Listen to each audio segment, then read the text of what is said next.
Hey guys. Hello. When George Clooney enters a room, you'd swear he was dropping in on Friends. How you doing? He's so disarmingly relaxed, it's easy to forget this man is serious Hollywood royalty, rated the best at just about everything he does. You are on so many lists, it's frightening me. Yes, I'm a list man. You are on the sexiest, powerful, smartest, beautiful, best-dressed, hottest hotties. That's the one I wrote that list. That's great, isn't it? It's good to be on that. But bad news. Yeah. On the other lists. smartest. Yeah. You're the 13th. I know, I've dropped. Well, I've fallen in my smarts. Been practicing this speech a A little bit. Did I rush it? Felt like I rushed. That was good. I liked it. But there's nothing silly about our George. Acknowledge. Take the shot. In just over a decade, he's become one of the world's best-known actors. And the Oscar goes to George Clooney and Syriana. A multi-millionaire Academy Award winner with the kind of box office appeal that saw the three Oceans films gross over $1 billion. Isn't that why you left? The war? But George has that something extra, a timeless quality that reminds us of a bygone era. You are compared to the movie stars of old. Yeah. The Jimmy Stewarts, the Cary Grants, the Paul Newmans. What is it? I think probably I've done a lot of period pieces, and I think more than likely that's the reason. I think it was also you're supposed to be a good guy. That I am not. He certainly played the good guy. Hi, Freeze. I'm Batman. And the bad. You shot me. You know what I mean? He's even tried ugly, stacking on 20 kilos for his Academy Award-winning role as a CIA agent in Syriana. Why am I being investigated? Why am I being investigated, Fred? Action! But along the way, he's also earned respect as a producer, director, and writer. At times, working both sides of the camera can be difficult. It is embarrassing to work with the other actors because, you know, if you and I are doing a scene together, there's sort of a pact between us that I'm not going to, I'm not judging you and you're not judging me. We're sort of fending for ourselves. That gets broken when you sit there across the thing and you go, and cut. You go, do a little faster. Rusty, what's your 20?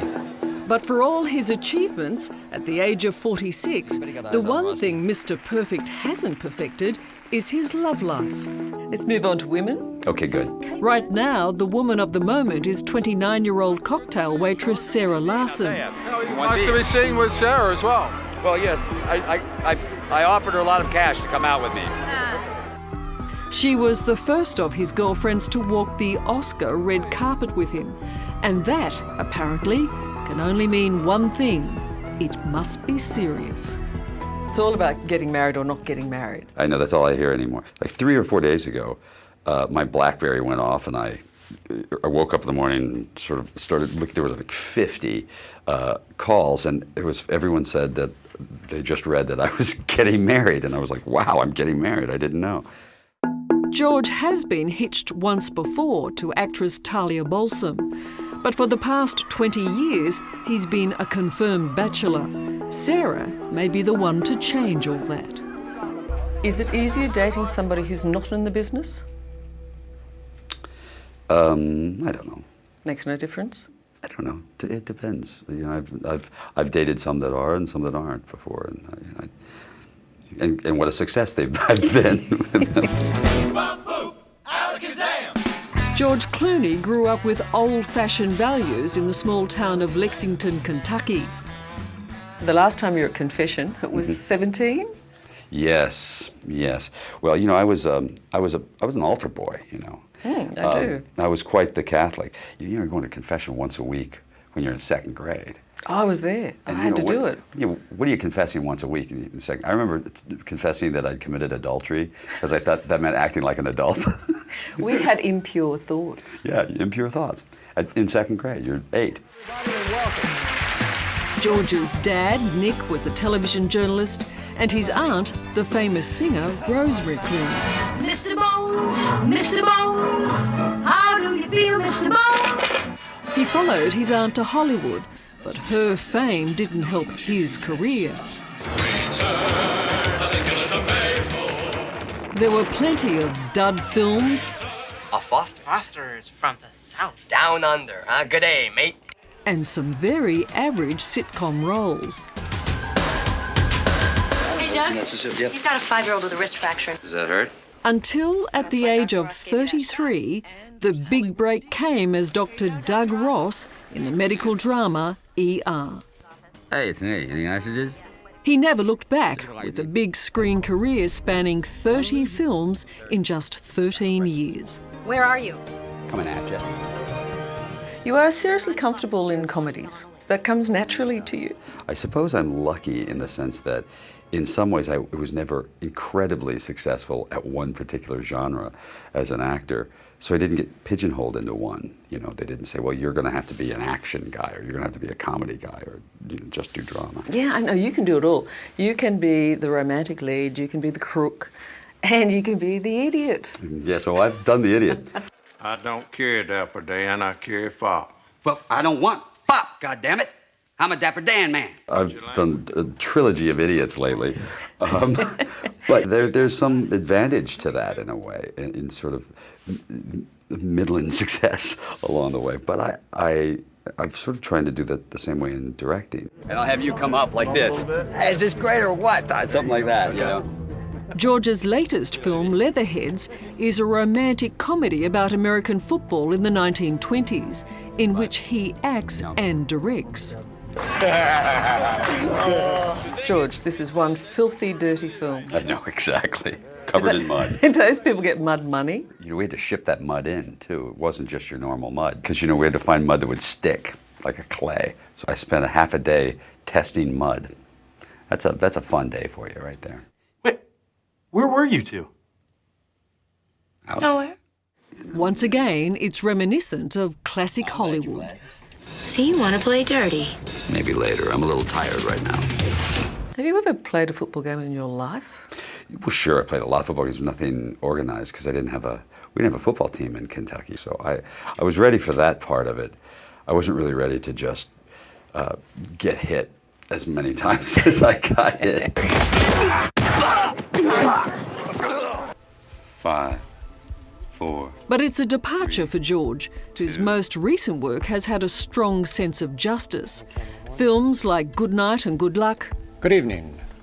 And Michael Clayton. You know who I am? I'm a fixer. I do everything from shoplifting housewives to bent congressmen, and you're gonna kill me? It's hard to get an audience to embrace a film with a message. Yeah. Because the truth is that even when I go back home, more people will want to watch an interview with you than anything I might do in Afghanistan. Oh, my father had that. My father's an anchorman. Had those exact same experiences. So are we becoming celebrity obsessed? We always have been, if you think about it. My father did a story about Honduras in the, I think the late 70s, and the story got dumped for an Elizabeth Taylor story. We are buying lots from 3 decades on, George has tried to right that wrong, using his celebrity to draw attention to the human crisis in Darfur in Western Sudan. A lot of bad things are happening over here right now. My father and I thought we'd come over and take a look for ourselves.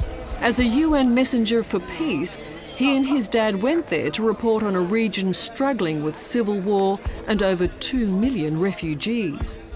The U.S. policy and the world's policy on Sudan is failing. When you have an experience like that, how difficult is it when you come back to your comfy bed in LA? Let me tell you something, it's very nice to come back to your comfy bed in LA. There are moments when, we were sitting in a foxhole in the Congo that I kept thinking, I have a really nice house in Italy that I could be sitting on the side of a lake. That really nice house in Italy is George's multi-million-dollar villa on Lake Como. His home when he's not living in LA. This is before they had television, so you just watched your ceiling. George knows it's a lifestyle only the rich and famous can afford, and goes to great lengths to campaign for those less fortunate. But make no mistake, it is the first genocide of the 21st century. And with such a strong social conscience, you wonder whether Hollywood will be enough for George. You personally wouldn't go into politics? No, having spent a lot of time with politicians, I realized that I don't have the makeup for that kind of, they can really tear into each other. And then we'd go off and shake hands and be talking. I can't shake hands and talk when somebody does that. You can't act? No, I can't. It makes me mad. Why are politics and Hollywood not that far apart, do you think? Have you ever been to Washington, D.C.? Yes. They are almost identical. They always say Washington is Hollywood for ugly people. It's like Hollywood with big marble props. You'll have the cab driver who doesn't really speak much English talking about an appropriations bill, and lobbyists are sort of like agents, and senators are like television actors, and the president is like an A-list movie star. And if George was casting for the next president of the United States, there's no doubt about who'd get the part. Barack Obama, he speaks to you, is that right? Well, we talk to each other, sure. And you tell him? No, I don't. He's too smart. He doesn't need any advice from me, believe me. He is... He's what? He's just ringing up to say good day, George? Well, we've been friends. We worked on Darfur together. He called me just before he announced that he was going to run. We need somebody now that can really, truly lead us. And I've never seen anything like him in my political life. George Clooney is almost too good to be true. I'm not the guy that you killed. I can understand why he makes all those lists. Gotta settle down. Have a couple of kids.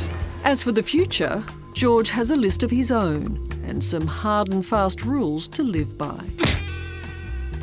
You have a life is too short rules, I'm led to believe. Sure. Yeah. What's the latest? The whole life is too short thing is, who you want to spend your time with, who you want to work with, who you want to, what you want to do with your time. One of mine is life's too short not to laugh a lot, and you make me laugh, so thank you. Well, thank you. There you go. That's a nice thing to say. Yeah, it's true. Yeah.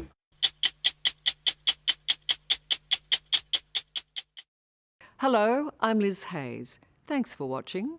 To keep up with the latest from 60 Minutes Australia, make sure you subscribe to our channel. You can also download the 9 Now app for full episodes and other exclusive 60 Minutes content.